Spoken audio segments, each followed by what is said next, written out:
Hello बच्चा, good morning everyone. कैसे हो आप सब लोग? आई होप सब लोग अच्छे होंगे। बेटा, आज हम लोग देख रहे हैं जो बोर्ड के एग्जाम होते हैं उसमें क्वेश्चन आंसर को कैसे लिखें। ठीक है, एक बच्चा हो रहा है बेटा जो बहुत कुछ लिख के आ रहा है, बहुत सारे एक क्वेश्चन का आंसर 4-4 5-5 पेज लिख के आ रहा है, लेकिन नंबर एवरेज आ रहे हैं। एक बच्चा है कि वो उसी क्वेश्चन के आंसर को लिख रहा है लेकिन वो टॉप कर रहा है। क्या डिफरेंस क्या है बच्चों?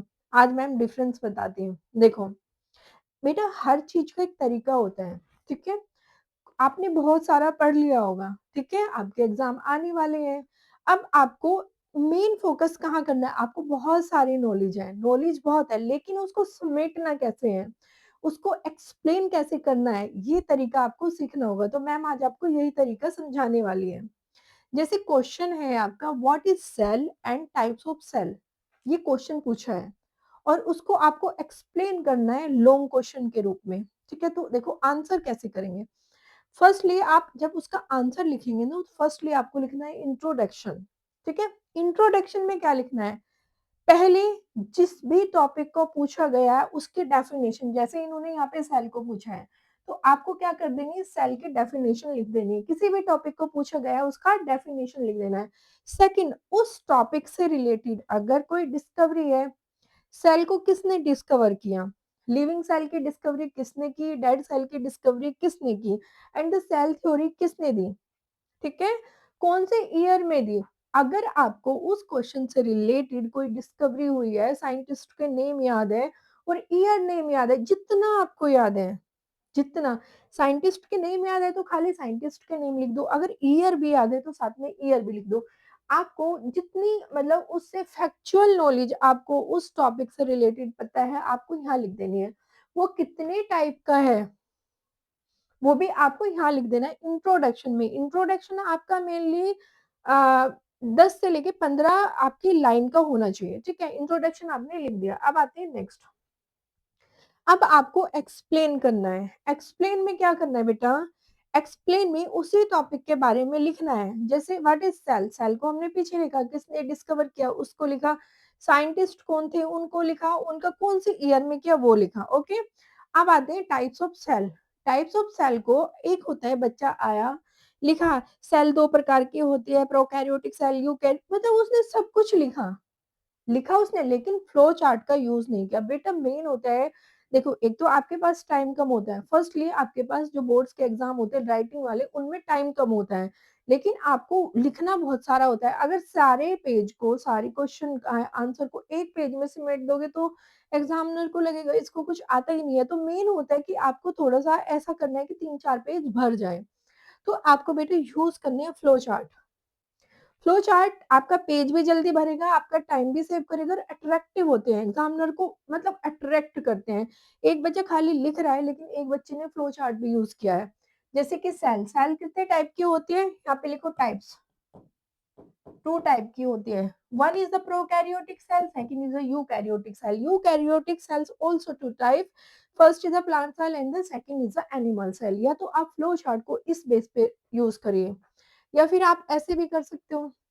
फ्लो चार्ट आपको ऐसे भी बना सकते हो, इस तरह से, या तो इस तरह से बनाओ या इस तरह से, जैसे आपको ठीक लगे, लेकिन बनाना जरूर है। जैसे आपको ठीक लग रहा है ऐसे करो, लेकिन फ्लो चार्ट बनाना जरूर है। थर्ड देखिए, अब आपने क्या किया, आपने टाइप्स ऑफ सेल यहाँ कर दिया, आपने इंट्रोडक्शन दे दिया, फिर आपने थोड़ा सा एक्सप्लेनेशन में थोड़ा सा एक्सप्लेन कर दिया, फिर आपने उसका फ्लो चार्ट भी बना दिया। अब आपको ये को इसको डिटेल में एक्सप्लेन करना है। जैसे कि फर्स्ट फर्स्ट हमने उठाया प्रोकैरियोटिक सेल्स, तो आपको प्रोकैरियोटिक सेल्स के जितने इंपॉर्टेंट फीचर्स हैं आपको एक्सप्लेनेशन में यहाँ पे लिखना है। ओके, और उसके बाद सारे इंपॉर्टेंट फीचर को लिखने के बाद आपको प्रोकैरियोट, जैसे ये कॉपी का पेज है तो बेटा इधर साइड में आपको डायग्राम ड्रॉ करना है। और बेटा डायग्राम ड्रॉ करने का भी एक तरीका है।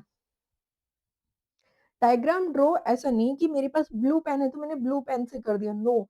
आपको एक कच्ची पेंसिल रखनी है, टाइम कम है लेकिन करना तो है। आपको एक कच्ची पेंसिल रखनी है, फटाफट उसके बाहरी आउटर आउटर उससे ड्रॉ कर दो। आउटर करके फिर आपको स्पार्कल वाले पेन रखने हैं। ठीक है, कलरफुल पेन आ रहे हैं स्पार्कल वाले, फिर वो यूज करने हैं उस डायग्राम को। डायग्राम में दो चीजें, नीट एंड क्लीन होना चाहिए एंड ब्यूटीफुल लगना चाहिए। जितनी आपको यहाँ पे याद है, ज़रूरी तो नहीं है कि सब कुछ याद है, कुछ चीज़ें तो स्किप भी हो जाएँगी, लेकिन जितने फीचर्स याद हैं, उस डायग्राम में ड्रॉ कर देना है। ठीक है? आपको राइबोसोम याद है, आपको न्यूक्लियस याद है, आपको सेल वॉल याद है, जितना भी है उसको लिख के उसको लेबल ज़रूर करना है। डायग्राम को लेबल करना है और टाइम अगर मिले तो उस डायग्राम के नीचे थोड़ा-सा हल तो लिखने की ज़रूरत नहीं है क्योंकि आपने सेम उसमें ही ड्रॉ किया है। ठीक है?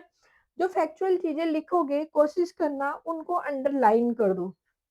डिस्कवरी अंडरलाइन कर दो, जो फैक्ट लिखा है उसको अंडरलाइन कर दो। ये सारा काम आप बाद में भी कर सकते हो लास्ट में। और बेटा इसी तरह से जैसे आपने यहाँ पे प्रोकैरियोटिक सेल को को लिखा फिर एक्सप्लेन करो आप सेकंड में कर दो यूकैरियोटिक सेल्स। यूकैरियोटिक सेल आप एक्सप्लेन कर रहे हो,